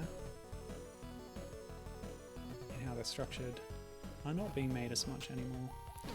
But then you do get all these other ones that make use of the mechanics in new genres. Pinball Wizard is quite good. It's like a little mini dungeon crawler kind of thing. RPG elements. As well as Yoku's Island Express, stuff like that. Well, this is cool. I don't know if there's other boards. I would assume from Time Cruise that there's time travel. And then you go to different types of boards. But I'm rapidly getting bored because, again, I'm not good at pinball games, so trying to do specific things only happens by pure chance. There's a tilt button, by the way, of course. So since we have Time Cruise 2 ready, let's check that one out as well. Time Cruise 2. Oh yes, doorways to the past and future. Time Cruise. Huh? So the ROM I got, the cartridge that I have here in my collection that I bought at launch in Japan said Time Cruise 2, but it looks like the same game, so never mind. Forget it. Kevin says, I obviously need to make some myself. Thinking emoji. Yes, I would welcome it. I would definitely play your pinball game. Alright, yep. So we're not playing this anymore. I'm done. I'm gonna play Revenge of the Gator. Oh, hold on. Oops.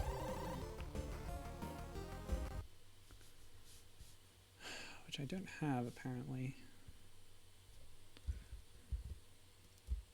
Maybe it's in this huge stack of cartridges that is in my computer.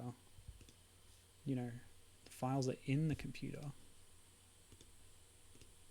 The files are in the computer. No, I don't have it. But I can get it. Let's just import it real quick from my nearest new games store.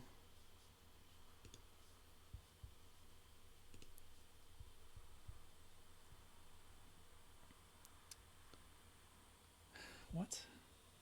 Revenge of the Gator. It's a Game Boy game, isn't it? Or is it a NES game? I can't find it. That's weird.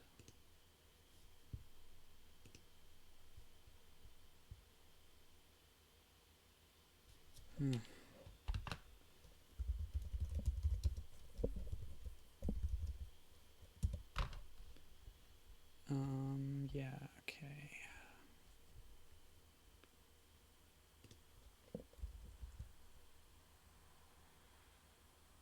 Oh. Gibbon says we won the Senate runoff, so I can exhale now. That's good news. Come on.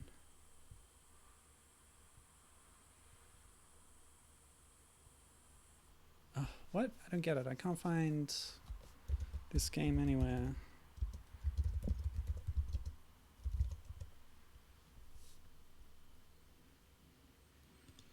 Alright, I have a hookup.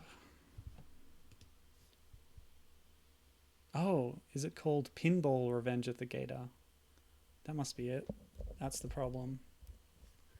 It wasn't in the places I was looking because I got the name wrong.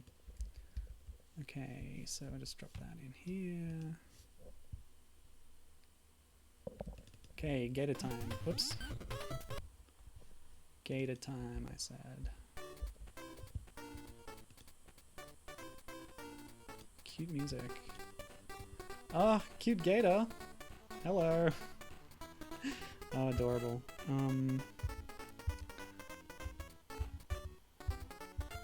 Let's pick a palette. I often default to this one. It's not bad. Maybe a little bit garish. I'll just do that for now. Sorry, I've lost the chat. Oh, yeah, well, never mind about that. That was something else. Don't even... Okay, Gator. One player. Let's go. Congrats. I haven't checked the news lately, but it sounds like a good thing. Democrats will control all branches of government. Says Gibbon. Whoops. Oh no. So yeah, we can see that's similar to the screen in Kirby, but that gives you another chance to come back. And this one, the Gator swallows your ball straight up. But yeah, it's a similar setup. We've got screens stacked on top of each other. You want to go up, you don't want to go down. That's the gist of it, but there looks like there's another screen up there that we need to unlock. Yeah, so this is a really cute little game. Very gator and crocodilian themed. Caimans, gharials, that kind of thing. But yeah, very much the template for Kirby's Pinball Land, which is the next game by the same developer, HAL. I do wonder if Jupiter was involved, because it looks similar to Pokemon Pinball in a lot of ways. And yeah, we also have bonus rooms. I assume they're in Kirby Pinball Land, I don't remember now, but that seems to be part of the template for these kinds of games. And this is 1989, so it's the year after Alien Crush, and probably taking on inspiration from that. Do I need to hit the Gator as it goes down? Yeah, very much Gator themed here. I see that there's another screen down there. They dance like olden days Mickey Mouse, says Dangerous. Yeah. The Gator's very cute on the title screen. Lovely dancing Kremlings. Yeah, I know a lot of people were stressed about that Senate thing because it's hard to get certain things done in government if you don't have... if you're getting blocked by the Senate. I don't know if this counts. Hang on, I'm just gonna... Yep, okay. So that's good. Oh, okay. What? Ugh, whatever. Yeah, we'll go down. So this must be the top screen. Yeah, and it was blocked off until now. And there's a whole bunch of little targets. Oh, actually, this reminds me of a screen of a game that I didn't mention of... So, at the top of the stream, I did a quick list of pinball games I'd played before, and I forgot to mention Pokemon Pinball Mini, one of my very first streams. Which is a little unconventional for a pinball game. It doesn't even have flippers, you just have a Diglett that headbutts the ball around. So, a bit more kind of breakout elements, but an interesting idea. And definitely for the platform, which is a very limited thing, the Pokemon Mini. Very tiny screen. Space Invaders, was that from that era too? Well, that was 1978, wasn't it? Very early. So this is, you know, 10 years after that.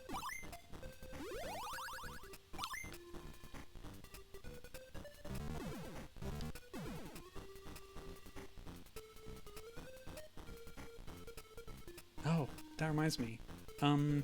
There was a mobile game that I was trying to find more information on, which was a Taito published one, and it had, as Taito games sometimes like to do, it had references to a lot of other older Taito properties, including Space Invaders. So it was a pinball game with Space Invaders elements, but it was only released on sort of Japanese mobile phones that now basically impossible to get a hold of. You know, was never archived, never backed up or anything. Okay, so I cleared out all the little targets, but I think the real goal was the teeth lining the outside of these walls that opened up this new path that I can't quite get to. That's amazing. Danger Mouse says, oh wow, so I was playing video games 10 years after they were released, thinking they were new. I've been retro since forever. To be fair, you might have been playing a new port of Space Invaders. It was so insanely popular that it got put on all sorts of different consoles and things, sequels as well. So where were you playing it? In an arcade?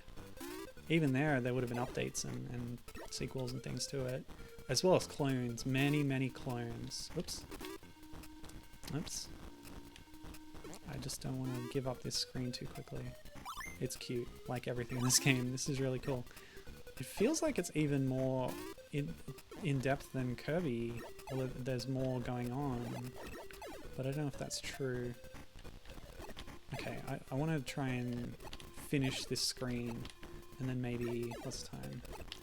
I might have time for one more. I'll do a quick check of my list again and see if there's anything I should look into. But yeah. This was the short attention span stream. I moved on from things too quickly, I guess. Okay, so that's all of those. Now what? Do I have to get to that little target? Oh, I did it! No, this is a bonus stage. I thought I was going to fight that other Gator or something. Who knows? There's a lot going on. This is definitely Alien Crush levels of content. Alright, let me see. What's one from my long list that I was really interested to try and is easy to emulate? Let's see. Not that, not that. Oh, yeah, let's do that one. Yeah, that's probably the best bet. Oh, sorry. You're not supposed to see that I'm on a ROM site.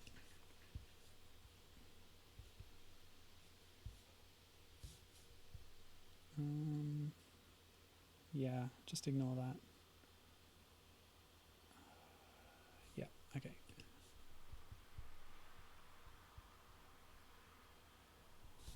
Oh, they're putting the in the T's, are they? No, they're not.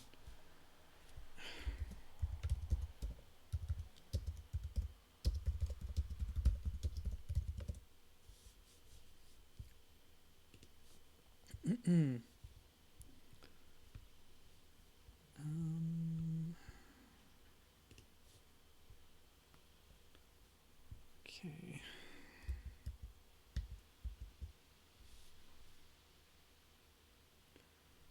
So the last game I'm going to play today is one I mentioned earlier that caught my attention.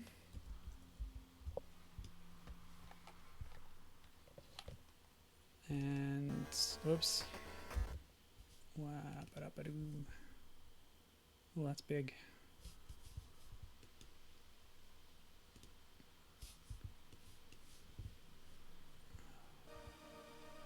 Just get it up on the thing. Okay. Presented by Sega. Created by WoW Entertainment. Oh, I was wrong about Smilebit, was I? What was I thinking of then? Smilebit definitely came up in my research. Blech. I must have done a different one. The Pinball of the Dead!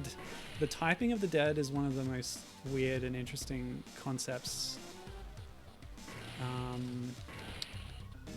Where it takes the concept of a shooter with zombies and makes it into a typing shooter. And this is similar, turning it into a pinball. So we've got 3 stages: Wandering, Movement, and Symmetry. The Of the Dead franchise is wild, says Given. Yeah. There's even another one after the Typing of the Dead. I don't remember what it was. And I'm just looking it up on my phone now because I'm so curious what I was thinking of with Smilebit.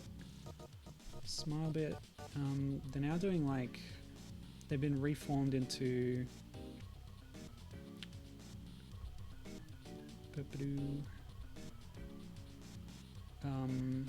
into Sega Sports thing. Yeah, they did the Typing of the Dead, but I guess they didn't do, they did Typing of the Dead 2 as well, but maybe not Pinball of the Dead.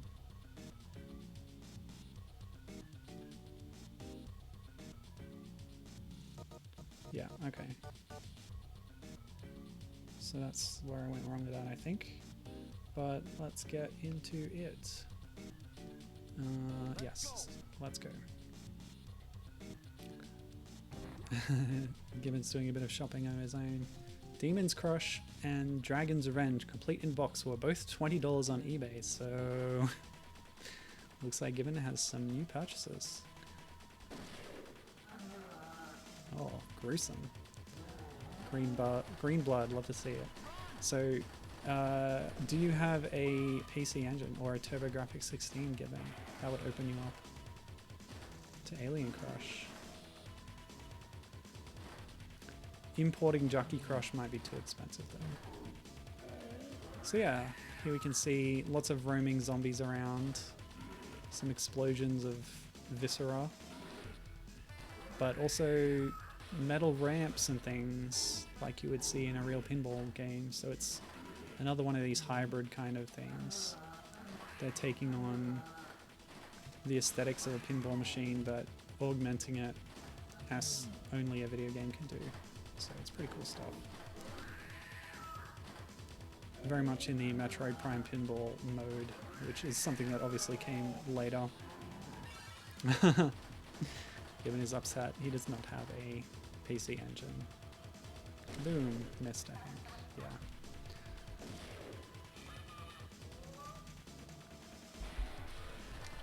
Oops. Yeah, this is pretty violent, actually. But hey, there's zombies, so it's fine. And it's green, so it's fine. So many games that changed the color of important bodily fluids to green to pass sensors. In fact, I think certain House of the Dead games weren't even released in Europe originally or something. Might be able to side load it onto a Wii though. I believe Alien Crush was on the Wii Virtual Console, so if nothing else, yeah. You definitely side load it for sure. Oops. But yeah, I hope you've been able to see from this how influential Alien Crush was and the ones that followed it too, because that's the earliest one on the list, apart from Beyond Pinball and Score 3020, which were older, but they didn't quite take it as far thematically. They do take some interesting twists on structure of pinball, for sure, in ways that I don't exactly remember right now.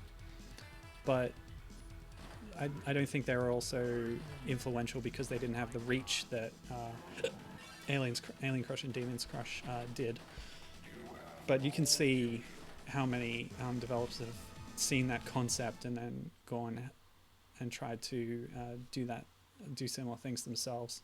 So yeah, really cool stuff. And I'm going to try out the other two Pinball of the Dead tables real quick and then call it for the day. But thanks for joining me. This has been heaps of fun. A lot more frenetic than I expected it to be. I had a really busy morning and then I was feeling extremely lethargic and thought I should limit what I do on the stream, make it a little more chill. But then I couldn't help loading up game after game of different pinball variants to check out what was out there, because yeah, the other thing is if I spend too long on one game not doing well, just doing the same things over and over back and forth, I think it's pretty boring for the viewer, probably for me definitely. So one thing I like about this is the backgrounds are all pre-rendered, whereas the sprites are also pre-rendered but animated. So even that disconnect of two similar concepts causes a bit of visual variation that is detectable clearly, with the backgrounds that look so solid and flat versus the animated sprites that have some more depth to them, especially as they move around. Yeah, this is pretty cool stuff. Danger Mouse says that changing it to green is pretty clever. Yeah, it's pretty common. I think Carmageddon is a famous one that did that. Mortal Kombat on the SNES changed the blood to sweat, and that's how they got around it. Gibbons says, pinball is anything but chill. Well, it's true, but I really wanted to do this today. And I'd prepared for it already. I had all the research written up. And the game's loaded and ready to go. I had no choice. But Danger Mouse assuring me it is fun, and this is fun. I love it. You can always nap later. Well, indeed. It's good advice, I think. Kickback ready. I don't know what that means. That's a thing in pinball. It's definitely pinball jargon that I don't quite get what it implies. Anyway. What's the time? I should probably stop soon. So I'm gonna... Oh, my ball's saved, but I don't want it to be saved. I'm gonna check out the final table and then I'm gonna stop. Writing the YouTube description for this is gonna take a while. I have to remember all the things that I wrote, that I played, and then write them out. So movement this time. I have played one of the Type of the Dead games in an actual arcade. Oops. Who's this? A human person. Ooh. Very sci-fi. Yeah, it was pretty cool. I think it was House of the Dead 4. It was one where 2 players had pistols and then a 3rd player had a shotgun in the middle between them. And one Time Zone birthday party, I spent almost the whole time on a run of that because we had like preloaded cards. Whenever we died, we could just give ourselves another credit for ages. And I don't know if we got all the way through. I think we did, yeah. With many deaths, of course. But it's a light gun shooter in its original form, but the amusing thing is how they've taken it and taken the concept and done silly things with it, like Typing of the Dead and Pinball of the Dead. It also featured in Sega Superstars Tennis and Sonic and Sega All-Stars Racing.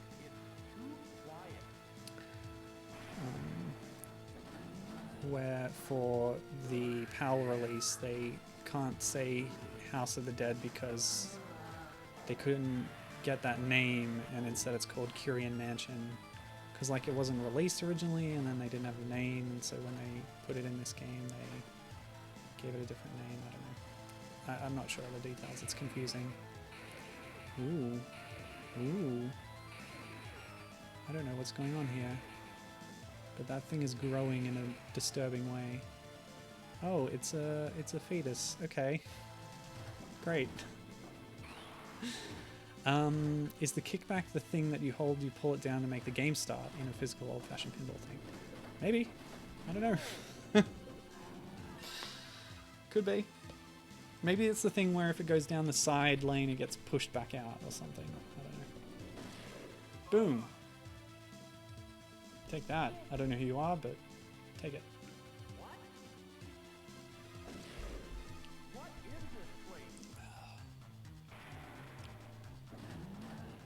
All right.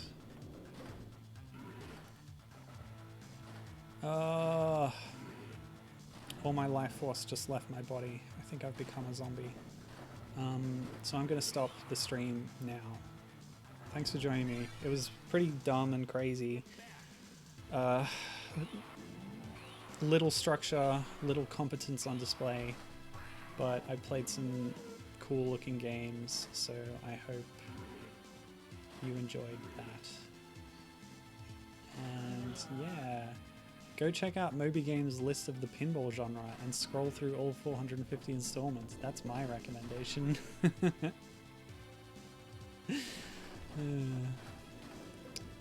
Alright. Thanks, and thanks to chat, Danger Mouse and Gibbon, keeping me company. Yeah, I'll see you next time. Don't know what I'm playing, we'll find out together. But, yeah. Might as well let my balls run out.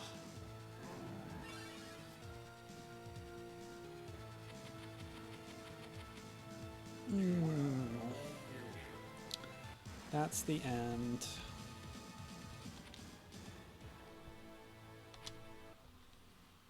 Okay, bye. Thanks for joining me. Have a good one. Take care. Take care.